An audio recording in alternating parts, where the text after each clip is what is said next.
Hi, hello, வணக்கம். Welcome back to Trend Breakers Academy. So market வந்து நேத்து ஒரு செல்லிங்கில தான் க்ளோசிங் வச்சிருந்தாங்க. ஆக்சுவலா பெரிய லெவல் செல்லிங் இல்ல. மொமெண்டம் வந்து மார்க்கெட்ல குறைய ஆரம்பிச்சுருச்சுன்னு சொல்லியிருந்தேன். ஸோ அதுதான் நடந்திருக்கு. ஸோ ஐடி ஒரு சின்ன செல்லிங், பேங்கிங்கில ஒரு சின்ன செல்லிங், எஃப்எம்சிஜி கொஞ்சம் நல்லாவே செல் ஆயிருந்தது. ஹெவி வெயிட்ஸ்ல ரிலையன்ஸ் கொஞ்சம் செல் ஆயிருந்ததுங்க. நான் கொஞ்சம் மேல ஏறுவான்னு எதிர்பார்த்தேன். கொஞ்சம் செல் ஆயிருக்கு. ஸோ இப்போதைக்கு நிஃப்டியுமே பார்த்தீங்கன்னா, ரெசிஸ்டன்ட் நியர்பை போயிட்டு தான் செல் ஆயிருக்கு. ஸோ மேபி அடுத்த ஸ்விங்கா கூட இருக்கலாம். இறங்கி கூட திரும்ப ஏறலாம். ஏன்னா கிறிஸ்மஸ் வந்துருச்சு. ஸோ இன்னும் 1 வீக் தான் இருக்கு. இந்த இயர் வந்து எண்ட் ஆகுறதுக்கு. ஸோ ட்ரேடிங் டேன்னு சொல்லி கால்குலேட் பண்ணீங்க அப்படின்னா, அங்கிட்டு ஒரு 3 நாள், நாளைக்கு 1 நாள். மொத்தமே 4 ட்ரேடிங் டேஸ் மட்டும் தான் இருக்கு. இந்த இயர் முடியறதுக்கு. ஓகேங்களா? ஸோ இயர் எண்ட் வந்து ஒரு பையிங்கோட க்ளோசிங் வைக்கிறாங்களா? செல்லிங்கோட க்ளோசிங் வைக்கிறாங்களான்னு தெரியாது.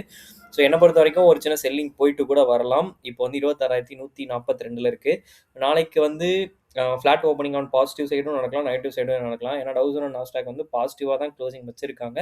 இருந்தாலும் 2 சைடு மூவ்மெண்ட்டுமே நடக்கிறதுக்கு பாசிபிலிட்டீஸ் இருக்கு. அதனால நான் சொல்றேன். ஸோ நாளைக்கு வந்து உங்களுக்கு சப்போர்ட் லெவலா 26,100 அப்படிங்கிறது வந்து இம்மீடியட் சப்போர்ட் லெவலா இருக்கும். அத பிரேக் பண்ணுச்சு அப்படின்னா தான், அதுக்கடுத்து வந்து 26,000 அதையும் பிரேக் பண்ணும். சப்போர்ட் நெறைய இருக்கு. ஸோ பெரிய லெவல்ல ஃபால் நம்ம எக்ஸ்பெக்ட் பண்ண முடியாது. என்ன ஒரே ஒரு விஷயம்னா, இந்தியா விக்ஸ் வந்து இன்னும் குறைஞ்சுக்கிட்டே தான் போகுது. இப்போ 9.19 வந்துருச்சு. அன்னைக்கு பார்க்கும்போது 9.56 சொன்னேன். இன்னைக்கு 19 வந்துருச்சு. ஸோ இன்னும் குறைஞ்சிட்டு இருக்கு. இன்னும் அண்டர் 8 போயிருச்சு அப்படின்னா மார்க்கெட்ல பெரிய செல்லிங் இருக்குங்க.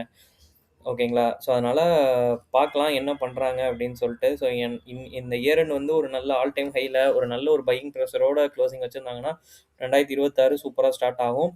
ஸோ பார்க்கலாம் என்ன பண்றாங்க அப்படின்னு சொல்லிட்டு நிஃப்டில. Bank Nifty. So bank Nifty அந்த ஆல் டைம் ஹைல அவனும் சைட்வேஸ்ல தான் இருக்கான். ஸோ நம்ம எதுவும் பெருசா மூவ்மெண்ட்டே குடுக்குறதில்ல இப்போதைக்கு மார்க்கெட்டு. ஸோ இருந்தாலும் ஓகே, நல்லா தான் இருக்காய்ங்க. பெருசா ஃபால் அப்படின்றதுக்கு வந்து எதுவும் இல்ல. ஸோ அது ஒண்ணு தான் இப்போதைக்கு ஒரு நல்ல நியூஸ். பையிங்க்கும் இல்ல, செல்லிங்க்கும் இல்ல. ஒரு மாரி ஃப்ளாட் மார்க்கெட்டுக்கு நெறைய சான்சஸ் இருக்கு. அதனால ஆப்ஷன் பண்றவங்க கொஞ்சம் பார்த்து பண்ணிக்கோங்க. ஐடி நல்லா தான் இருக்கு. அடுத்த ஸ்விங்கா கூட நான் எதிர்பார்க்குறேன். ஏறி இறங்கி திரும்ப ஏறியிருக்கான். ஸோ திரும்பி இறங்கி கூட ஏறட்டும். எனக்கு பிரச்சனையே கிடையாது. ஐடி வந்து லாங் ரன்னுக்கு சூப்பரா இருக்கு. ஸோ நான் எல்லாம் ஐடிய வந்து நான் டிஸ்டர்ப் பண்ற ஐடியால இல்ல. ஓகேங்களா? ரிலையன்ஸ் ஒருக்கா பார்த்துடலாம். ஏன்னா ரிலையன்ஸ் வந்து செல் ஆயிருக்கான். ஸோ ரிலையன்ஸ்ல ஒரு பேட்டர்ன் ஃபார்மேஷன் மறுபடி. ஸோ அதனால அவன் வந்து 1532 தான் வந்து ஒரு இம்பார்ட்டன்டான லெவல். அது பிரேக் அடிச்சுச்சுன்னா ரிலையன்ஸ்ல செல்லிங் இருக்கும். அது பிரேக் அவுட் எடுத்தா நான் சொல்றேன். ஆப்ஷன் பண்றவங்க அதுல ஒரு என்ட்ரி வேணா நீங்க எடுக்கலாம். ஓகேங்களா? ஆ ஹெச்டிஎஃப்சி பார்க்குறது வேஸ்ட்டு. அத நம்ம பார்க்க வேணாம். Infosys and TCS. இன்ஃபோசிஸ் நல்லா தான் இருக்கான்.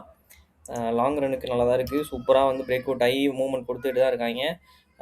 ஐடியும் ஓகேவா தான் இருக்கு. டிசிஎஸ் வந்து ஐடி செல்லா இருந்தாலும் டிசிஎஸ் பாருங்க பையிங்ல தான் இருக்கான். ஒரு சைட்வேஸ் பில்டப் பண்றான்.